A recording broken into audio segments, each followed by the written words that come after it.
আসসালামু আলাইকুম ওরহমতুল্লাহি ওবরকাতুহু। ফ্র্যাগমেন্টস অফ কর্পোরেট রিপোর্টিং এই চ্যাপ্টারের গত ক্লাসে আমরা একটা completion of percentage of completion মেথডের রেভিনিউ রিকগনিশনের অঙ্ক করেছিলাম। আজকে আরেকটা অঙ্ক ম্যাথ। এই ম্যাথটা গত ক্লাসে আমরা বলেছিলাম completion of percentage of completion method, আর একটা হচ্ছে কমপ্লিট কন্ট্রাক্ট মেথড। তাহলে এই দুইটা মেথডের মধ্যে আজকে ডিফারেন্সটা কোথায়, আমরা এই দুইটা মেথডে একসাথে অঙ্ক আসলে কীভাবে সলিউশন করব সেই জিনিসটা আজকে আমরা এক্সপ্লেন করব। এই ম্যাথটা MBA ফাইনাল 2017-এ আসছে। তো গত ক্লাসে যে ম্যাথটা করেছিলাম ঠিক একই স্টাইলে গ্রস প্রফিট রিকগনাইজড বের করব, and then journal entries presentation করে পার্সেন্টেজ অফ কমপ্লিশন মেথড এবং কমপ্লিট ওয়ার্ক মেথডটা আমরা একটু দেখব। তাহলে প্রশ্নটা একটু খেয়াল করে, during 2016 Padma company started a construction job with a contract price at 15 lakh. 15 lakh টাকার একটা কাজ নিয়েছে। The job was completed 2018। জবটা শুরু হবে 2016-এ, জবটা শেষ হবে 2018-এ।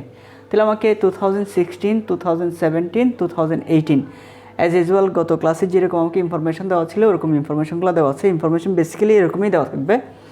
কস্ট ইনকার টু ডেট, অর্থাৎ কস্ট যে বছর যে কস্টটা এক্স্যাক্টলি সংগঠিত হয়েছে।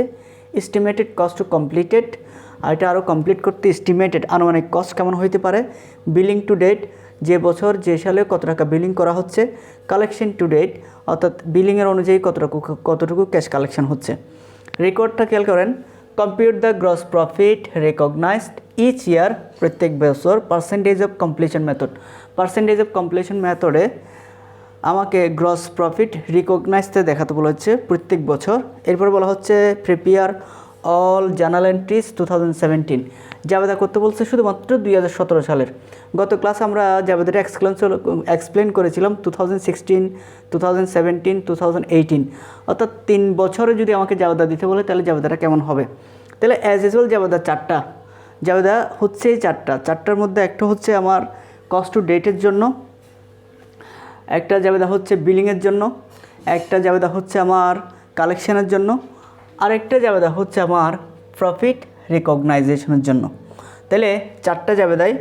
এরপরে আমাকে বলা হচ্ছে compute gross profit recognized under completed contract method. যদি এই কাজটা কমপ্লিট হয়ে যায় তাহলে গ্রস প্রফিট রিকগনাইজডটা কতটুকু হবে এটা আমাকে এই মেথডে রিকোয়ার্ড সিতে দেখাতে বলা হচ্ছে। তাহলে রিকোয়ার্ড 1-এ গ্রস প্রফিট রিকগনাইজড করার জন্য আমরা যে ফরম্যাটটা দিয়েছিলাম ওই ফরম্যাটেই সবসময় একই ফরম্যাটে অঙ্ক করে আমরা গ্রস প্রফিট রিকগনাইজড করা যাবে পার্সেন্টেজ অফ কমপ্লিশন মেথডে। তাহলে খেয়াল করেন, আমার কন্ট্রাক্ট প্রাইস হচ্ছে 15 লাখ টাকা 2016-এ, কন্ট্রাক্ট প্রাইস 15 লাখ টাকা 2017-এও কন্ট্রাক্ট প্রাইস 15 লাখ টাকা 2018-এও 15 লাখ টাকা কন্ট্রাক্ট প্রাইস। লেস কস্ট দুই ধরনের হয়, একটা হচ্ছে কস্ট ইনকার টু ডেট, অর্থাৎ কস্ট যা সংগঠিত হয়েছে, আরেকটা হচ্ছে এস্টিমেটেড কস্ট। তাহলে কস্ট ইনকার টু ডেট হচ্ছে 4 লাখ, এরপরে হচ্ছে 93 লাখ 2017, এরপর হচ্ছে 10,70,000। এস্টিমেটেড কস্ট 2016-তে হচ্ছে 6 লাখ, 2017-তে হচ্ছে 1,65,000, 2018-তে কোনো ধরনের এস্টিমেটেড কস্ট নাই। তাহলে দুটোটা যোগ করলে হচ্ছে 10 লাখ।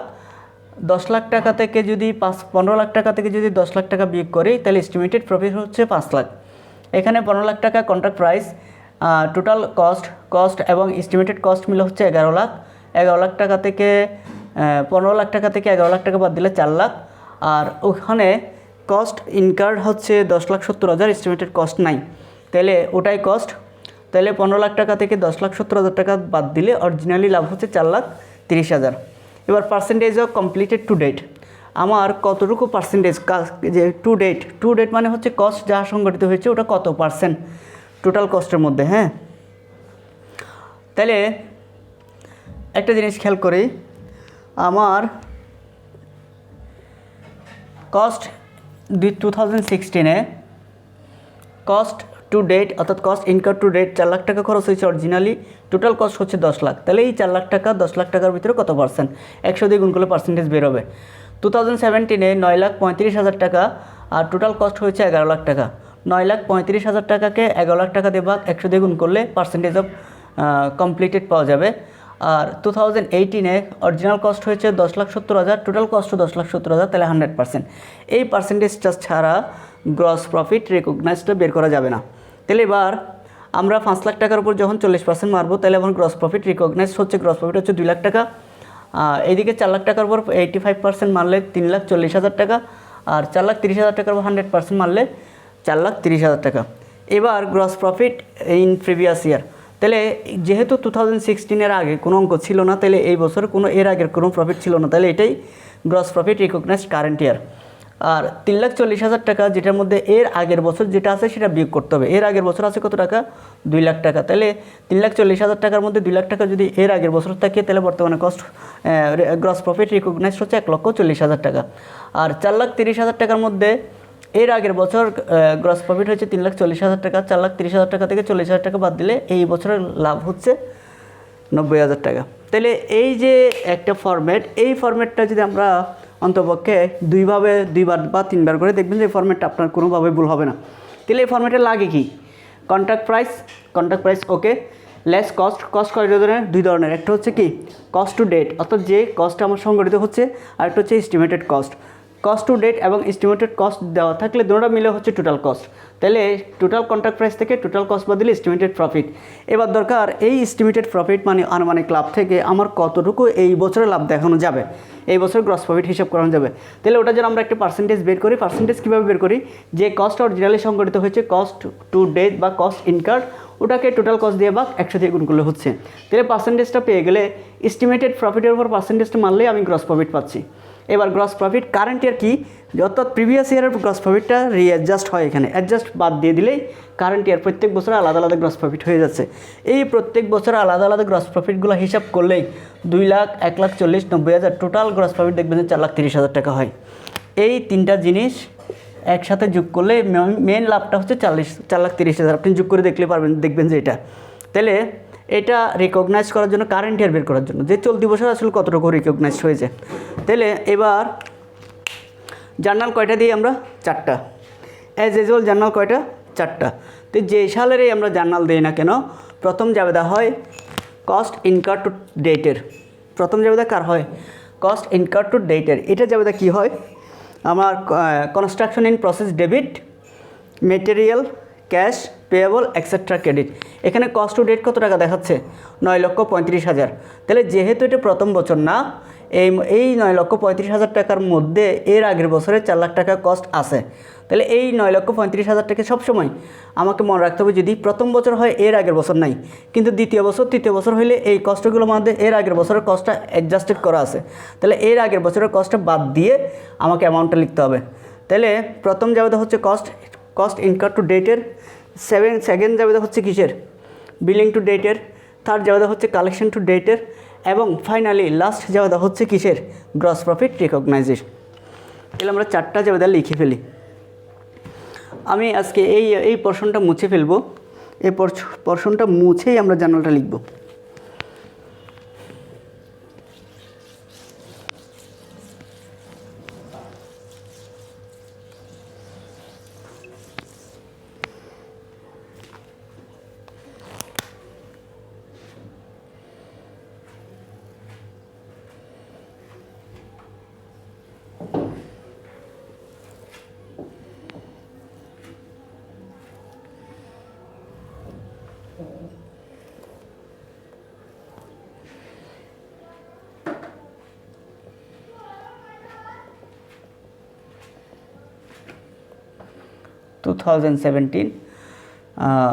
সবগুলো December 31।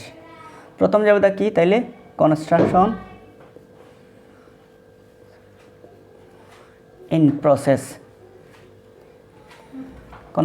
In process debit, materials,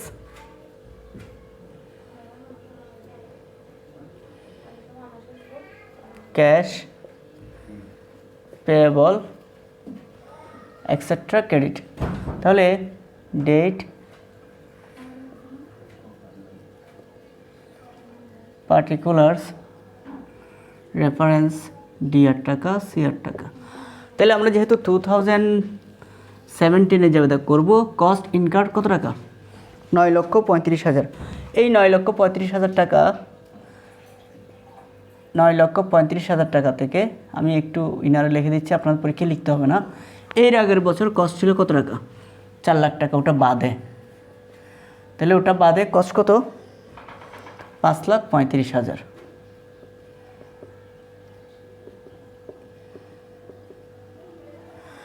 second যাবে তা কিসের বিলিংয়ের, সেকেন্ড যাবে তা কিসের বিলিংয়ের। তাহলে 2017 আমরা বিলিং করেছি কত 2017-এ একটু প্রশ্নটা একটু রিভাইভ করলে দেখবেন 2017 আমরা বিলিং করেছি হচ্ছে 9 লাখ টাকা। তাহলে বিলিংয়ের যাবে তা কি accounts receivable debit,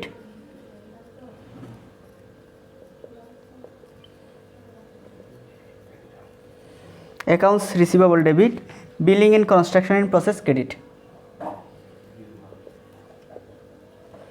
billings in construction in process credit. হ্যাঁ, যদিও বা 9 লাখ টাকা বিলিং, এই 9 লাখ টাকার ভিতরে এর আগের বছরের যে বিলটা সেটা অ্যাডজাস্ট হওয়া আছে 3 লাখ, তাহলে অরিজিনালি এই বছরের বিলিং থাকবে কত 6 লাখ। তাহলে আমরা যদি শুধুমাত্র 2016 সালে স্টার্ট করতাম তখন এর আগের বছর থাকতো না, কিন্তু 2017, 2018 এর জন্য এর আগের বছর থাকবে।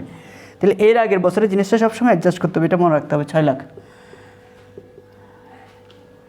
3 নম্বর যাবে দেখো ক্যাশ কালেকশনের, তাহলে cash debit, accounts receivable credit.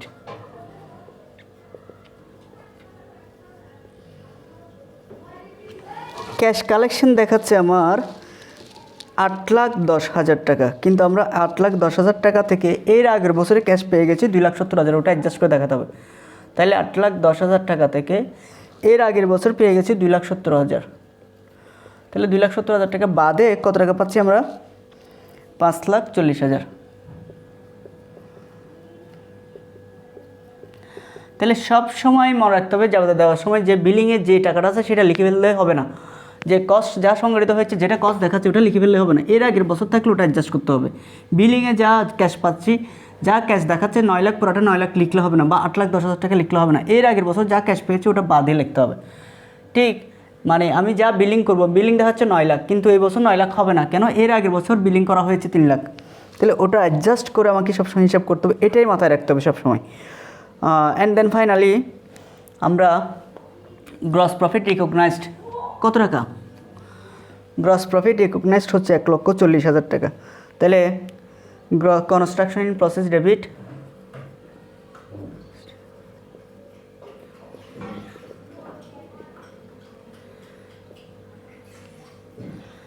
Gross প্রফিটের জন্য construction in process debit gross profit GP লেখা যাবে 1,40,000। Construction expenses debit, construction expenses debit, originally খরচ হয়েছে 5,35,000 টাকা। টোটাল এই দুটোটা মিলেই revenue from long term contract.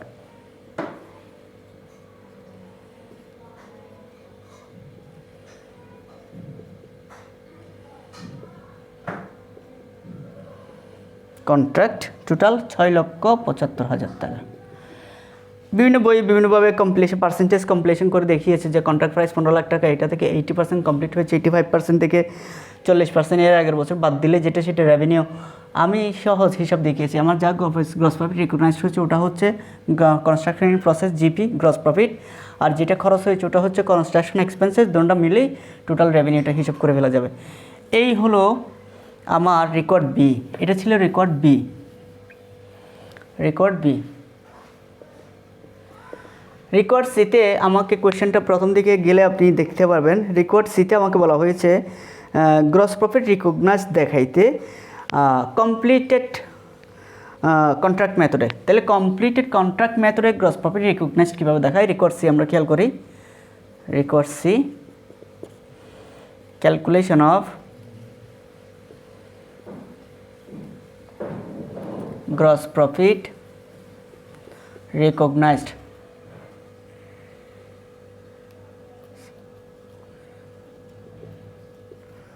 under completed contract method.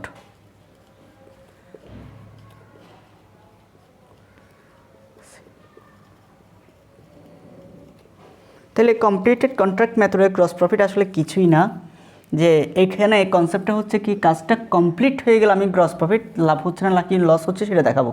তাহলে কাজটা কমপ্লিট হচ্ছে কখন?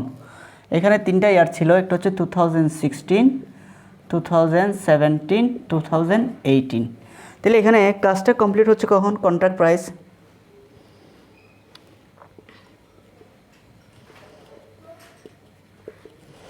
কন্ট্রাক্ট প্রাইস 2016-এ 0, 17-ও 0, একসাথে ফাইনালি হিসাব করা হয় 2018-এ, যে বছর কাজটা কমপ্লিট হয়ে যাচ্ছে। Less cost up to complete, cost up to complete. কাজটা কমপ্লিট করতে কস্ট হয়েছে কত টাকা? অরিজিনালি 10,70,000 টাকা। তাহলে এই বছরও কোনো ধরনের কস্ট হিসাব হবে না, 10,70,000 টাকা। অর্থাৎ কন্ট্রাক্ট ছিল 15 লাখ, অরিজিনালি ফাইনালি যে বছর ক্লোজ হচ্ছে সেই বছরে অরিজিনালি কস্ট হয়েছে 10,70,000 টাকা। ওটাই হচ্ছে মেন কস্ট। যদি কমপ্লিটেড মেথড চিন্তা করি তাহলে বাদ দিলে গ্রস প্রফিট রিকগনাইজড।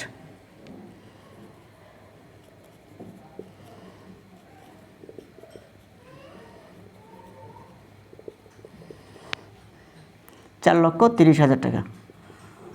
ওই যে বলেছিলাম ফাইনালি লাস্টের বছর যে বছরটা এস্টিমেটেড প্রফিট বের হয় 4,30,000, সেটাই হচ্ছে মেন প্রফিট।